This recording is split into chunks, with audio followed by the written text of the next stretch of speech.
سیدنا عبداللہ بن عمر رضی اللہ تعالی عنہما بیان کرتے ہیں، رسول اللہ صلی اللہ علیہ وآلہ وسلم نے ارشاد فرمایا، مسلمان ہمیشہ اپنے دین کے معاملے میں وسعت میں، کشادگی میں رہتا ہے۔ اس سے مراد کیا ہے کہ مسلمان ہمیشہ دین کے معاملے میں وسعت میں رہتا ہے، کشادگی میں رہتا ہے۔ اس سے کوئی گناہ ہو جاتا ہے تو اللہ تعالیٰ کسی ہونے والی نیکی کی وجہ سے وہ سابقہ گناہ معاف کر دیتا، یعنی وہ کوئی ایسا کام کرتا بھی ہے تو نیکیاں کرنے کی وجہ سے اس کا پچھلا گناہ جو ہے وہ کبھی ہوتا ہے، کبھی معاف ہو جاتا ہے، پھر گناہ ہوتا ہے، پھر نیکی ہوتی ہے، وہ گناہ معاف ہو جاتا ہے۔ فرمایا مسلمان ہمیشہ اپنے دین کے معاملے میں وسعت میں، کشادگی میں رہتا ہے، اعمال خیر کی توفیق اسے ملتی رہتی ہے، یہاں تک کہ اگر وہ کسی ناحق خون کا ارتکاب کر لے، کسی کو ناحق قتل کر لے، اس کے بعد نیکی سے، خیر سے اسے محروم کر دیا جاتا ہے۔ جب تک کسی کو ناحق قتل نہ کر لے اس وقت تک اسے نیکی کی، اعمال خیر کی، توبہ کی توفیق ملتی رہتی ہے۔ جب وہ یہ کام کر لے تو اللہ تعالیٰ پھر اسے اس سے دور کر دیتا۔ عبداللہ ابن عمر رضی اللہ تعالیٰ عنہما بیان کرتے ہیں، وہ کام جن کے بعد نیکی کے راستے پر آنے کی کوئی امید باقی نہیں رہتی، ان میں ایک قتل ناحق ہے۔ اور ایک اور روایت میں رسول اللہ صلی اللہ علیہ وآلہ وسلم نے ارشاد فرمایا، حضرت براء بن عازب اس کو بیان کرتے ہیں رضی اللہ تعالیٰ عنہ،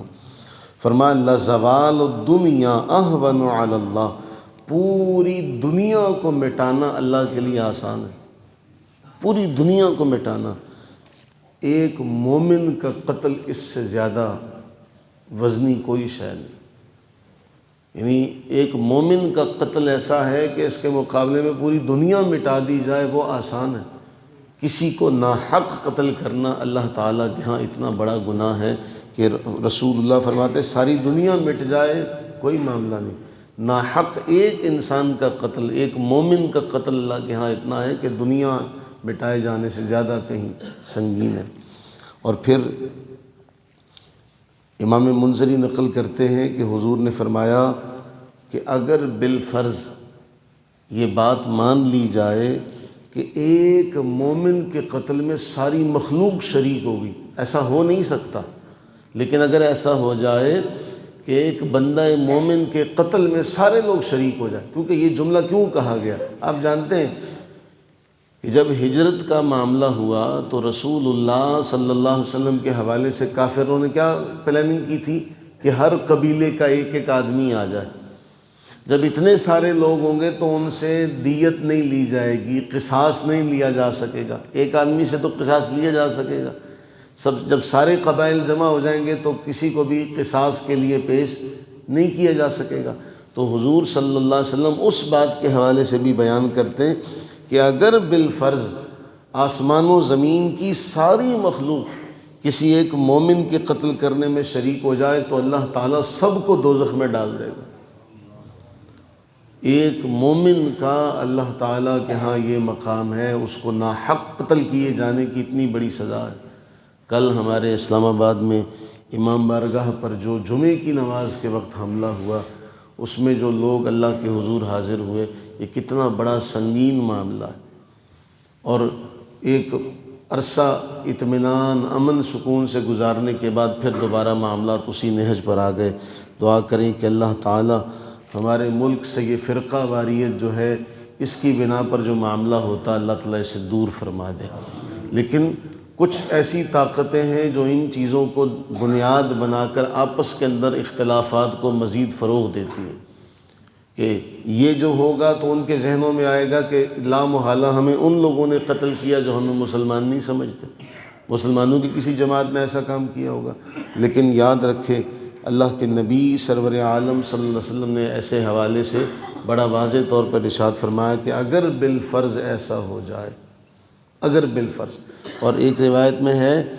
کہ اگر آدھے لفظ کے حوالے سے بھی کسی نے مدد کی نا، کسی کی اس کو مار دے، عربی زبان میں اقتل، اس کو قتل کر دو، آدھا لفظ اس کا کیا، یعنی 4 لفظوں پر، 4 حروف پر مشتمل یہ لفظ ہے نا، اقتل، اس کو مار دو۔ فرمایا اگر کسی نے آدھا بھی کہا ہوگا نا، آدھا لفظ بھی کسی نے، اتنی لفظ بھی اگر کسی نے مدد کی ہوگی کسی کی ناحق قتل پر، فرمایا یہ قیامت کے دن اللہ سے جب ملے گا نا تو یہاں اس کے لکھا ہوگا اس کو اللہ نے اپنی رحمت سے دور کر دیا، اس کو اللہ نے اپنی رحمت سے دور کر دیا۔ تو اسلام نے قطعاً اس کی اجازت نہیں دی، اور ایسا کرنے والے کا اسلام سے کوئی تعلق نہیں۔ اگر کوئی ایسا کرتا ہے اور یہ سمجھتا ہے کہ میں مسلمان ہوں، تو اس کے لیے نبی صلی اللہ علیہ وسلم کی یہ روایات حجت ہیں۔